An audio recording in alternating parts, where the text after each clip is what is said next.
suis très heureuse de vous accueillir pour cette première édition de Télévisionnaire. La notion de qualité devient déterminante pour les téléspectateurs. Nous avons décidé de mettre cet atout en lumière et de faire de la qualité le socle de notre stratégie en 2018.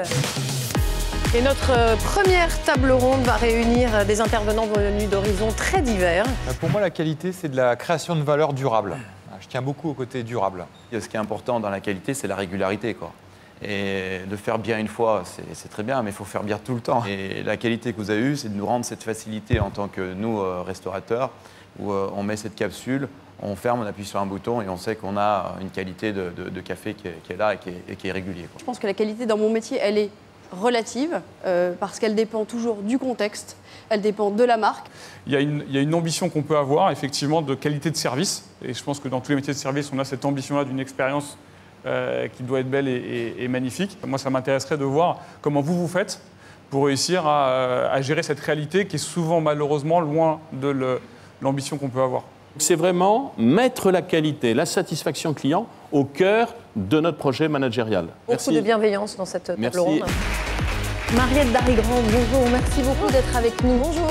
La qualité, je crois que c'est cette idée qu'il faut retenir de son histoire, du mot, c'est que c'est physique, c'est concret, ça passe par des éléments de solidité, de durabilité, etc. Mais il y a un supplément d'âme, il y a toujours de l'éthique.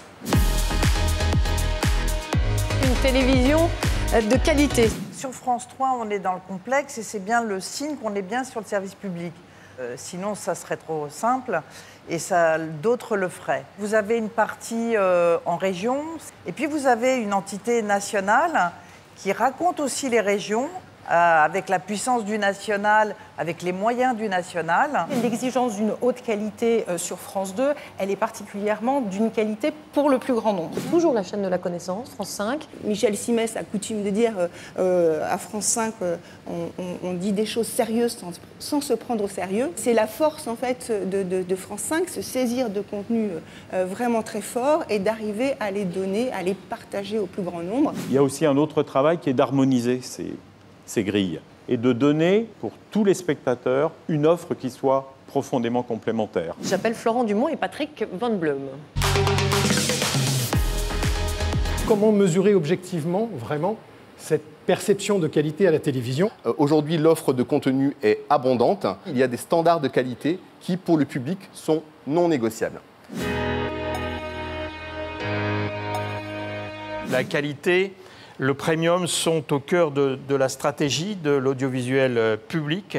Marianne Cyprodis, directrice générale de France Télévisions Publicité, nous rejoint à nouveau pour cette dernière table ronde. On a prévu, dans les semaines à venir, de travailler sur un indicateur qui aura pour vocation de permettre de bien mesurer cette dimension de contexte, de qualité. On a décidé de s'associer au CREDOC pour lancer un observatoire de la qualité en France. Notre enjeu aujourd'hui, c'est de penser la publicité avec vous, avec les médias. J'imagine que ça augmente le degré d'exigence de qualité. Les agences créatives, elles ont toujours été exigeantes, mais c'est vrai que de plus en plus, on a des annonceurs qui veulent qu'on monte la barre également. Le problème, c'est que comme on est dans une logique de production de plus en plus diversifiée, on va le faire avec le type qui a l'air de savoir faire ou qui le fait le moins cher. Les gens choisissent finalement leur exposition aux marques. Donc le contrôle est passé des marques aux consommateurs. Je pense à Secret d'Histoire, je pense à Capitaine Marlowe. Il y a un nombre de marques invraisemblables auxquelles les gens sont puissamment attachés. Les régions aussi, c'est une thématique très porteuse qui fait qu'on pense que c'est un levier absolument irremplaçable. La subjectivité reste la manière de créer de la valeur dans notre société. Donc l'objectivité, c'est de la merde. Voilà, moi je vous le dis, pour aller vers la subjectivité.